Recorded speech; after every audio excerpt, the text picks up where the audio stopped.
Il existe deux types de refus de visa, le refus de visa express et le refus de visa implicite. Alors, je vais te dire dans quelle situation tu te trouves actuellement. Si tu reçois une notification des agents consulaires, alors ton refus de visa est express. Si tu n'as pas reçu une réponse d'un délai de 2 mois, t'en fais pas, tu as un refus de visa direct. Il n'y a rien à faire. Donc, tu peux commencer à chercher des solutions dès maintenant. On appelle ça le refus de visa implicite. On fait 2 mois, on ne te donne pas de réponse. Tu es là, tu attends. Ça fait 2 mois, tu n'as pas de réponse, donc tu as déjà un refus de visa. Là, c'est confirmé, il n'y a rien à faire. Il faut maintenant chercher juste des solutions. Et dans cette vidéo, je vais te donner les solutions concernant les motifs de refus de visa. Dans quelle situation tu peux contester. Et ça, il faut d'abord connaître que les recours marchent et que les agents consulaires ont l'obligation de recruter ton dossier de demande de visa. C'est une obligation, donc ce n'est pas une faveur. Si tu ne connaissais pas cela, c'est une loi qui a été mise sur pied depuis 2016. Aujourd'hui, dans cette vidéo, je vais te donner des solutions et je vais te dire comment faire un recours gracieux ou bien comment contester une décision de refus de visa. Tu es la bienvenue dans cette chaîne. Si tu découvres cette chaîne aujourd'hui, alors abonne-toi, tu ne rateras vraiment rien. Et les gars, si ce sujet vous intéresse vraiment, mettez un beau pouce pour recommander la vidéo, aider le maximum de personnes car ça me fait plaisir de vous aider et voir la communauté augmenter et aider plusieurs personnes également. Partagez les gars, en faisant du bien, on se sent tellement bien et ça nous ouvre les portes. Comme je disais, je reviens donc à ce que je disais. Plusieurs personnes ont des refus de visa, mais ils ne savent pas comment contester cela. Tu vois un gars avec refus de visa pour motif 2, il abandonne, il dit ça ne va plus marcher. Tu vois un gars avec refus de visa, tu vois un gars avec refus de visa pour motif 5, il abandonne, il dit qu'il ne sait pas comment faire, il abandonne. Tu vois un autre type pour un refus de visa pour motif 4, il abandonne toujours. Et je sais que vous êtes généralement classé en 3 catégories. Il existe 3 types de refus de visa où ça vous regroupe totalement. Il y a le refus de visa pour motif 2, motif 4 et motif 5. Donc, je sais que toi qui me regardes actuellement, tu te trouves, si tu as eu un refus de visa, tu te trouves dans cette situation-là.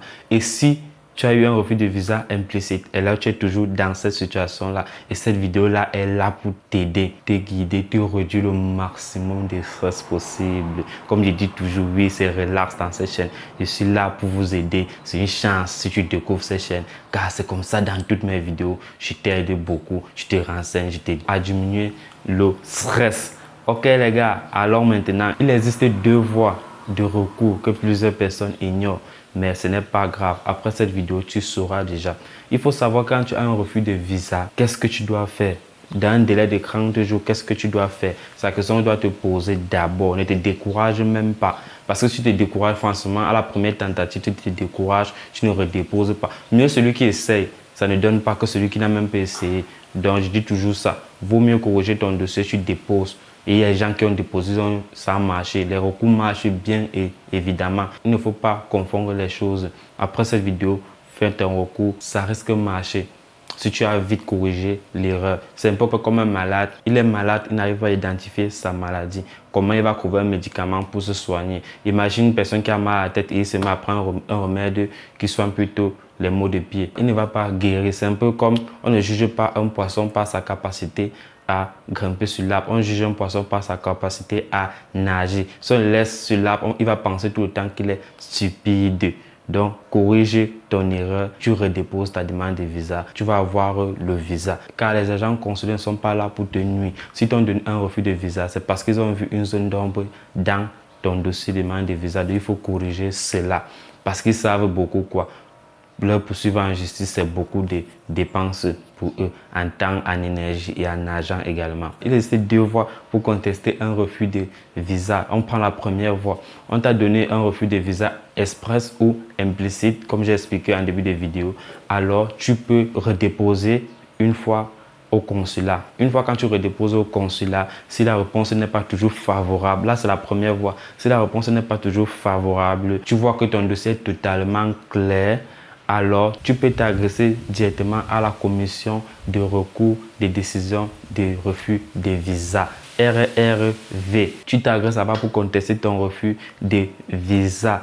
Et qui peut s'agresser là-bas notamment, tu peux chercher un avocat pour appuyer ton dossier. Si tu n'as pas d'avocat, toi-même tu peux écrire. Il y a les adresses en ligne. Un membre de ta famille peut écrire à la commission. Maintenant, si la commission de recours des décisions contre le refus de visa voit que tu mérites vraiment avoir un visa, alors il veut écrire au ministère de l'Intérieur, au ministère des Affaires étrangères de t'accorder un visa. Et ça passe. Dès qu'on envoie cela comme ça, là, tu vois, tu as ton visa, c'est bien, c'est posé. Tu as écrit, ça ne te coûte rien d'écrire. Et cela se fait quoi? Après 30 jours, maximum 30 jours après ton refus de visa. Donc, si tu as un refus de visa, tu as un délai de 30 jours dès déjà la date de refus de visa là pour faire cela. À partir de 30 jours, c'est mort. Tu n'as plus rien à faire concernant cela. J'espère que j'ai été clair concernant cette partie. J'ai prononcé 2 voies de recours qui passent, qui ne te demandent même pas l'argent concernant cela. Bon, à part si tu cherches un avocat, et je te conseille, si tu cherches un avocat, rassure-toi que ton dossier n'a aucune zone d'ombre. Oui, c'est très important car tu risques de dépenser beaucoup d'argent pour rien du tout. Si cette vidéo t'intéresse toujours, alors like. Si tu découvres cette chaîne, je partage des astuces similaires chaque fois pour t'aider durant ta procédure de demande de visa, l'intégration ici en France, trouver ton premier job étudiant, faire les démarches administratives une fois arrivé ici en France, car je sais que tu vas arriver ici en France. Alors abonne-toi, tu ne rateras rien du par la suite. Ok les gars, maintenant trouvons donc des solutions pour contester un refus de visa en partant des situations particulières des motifs de refus de visa. Si tu as un refus de visa pour motif 2, qu'est-ce qui n'a pas marché dans ton dossier de demande de visa? Ne cherche pas de long en large, c'est les ressources financières. La justification des ressources financières n'était pas fiable. Cherche à trouver une solution pour cela. Si tu as eu un garant, alors cherche peut-être à faire un compte bloqué déjà de 615 € minimum pour ta demande de visa. Et comme il disait, ce n'est pas parce que tu as 615 € que tu vas éviter forcément le motif 2 parce que ça va jouer concernant tes dépenses liées au logement et ainsi de suite. On a dit minimum 615 €. Donc on n'a pas dit que quand tu as 615 €, ça va passer partout. Non, j'ai expliqué ça dans d'autres vidéos. Tu ne peux pas avoir un loyer de 600 € et tu as un avis de 615 €, tu peux pas demander un visa avec. Forcément, tu risques avoir un refus de visa. Là, c'est selon une logique. Parce que tu ne peux pas vivre avec 15 € à la fin du mois. Donc, ça ne passe pas en fait. Donc, comme je disais, quand tu as un refus de visa pour motif 2, revois bien tes ressources financières. Si tu avais fait une prise en charge, alors je te conseille de faire un compte bloqué. Si tu avais fait un compte bloqué dans une telle structure, alors tu n'as pas assez de justificatifs. Je te conseille d'amener des justificatifs qu'il faut et nécessaires car tout peut être utile, même le lien de parenté. Il faut justifier cela. Si c'est nécessaire, tu justifies ton lien de parenté. Maintenant, il y a aussi quoi? Celui qui a un refus de visa pour motif 5, tu peux trouver une solution. Et quand tu as un refus de visa pour motif 2, 5, franchement, tu abandonnes. Ça me fait rire. Pourquoi? Parce que tu es presque au bout d'avoir le visa et tu négliges en fait. Tu vois?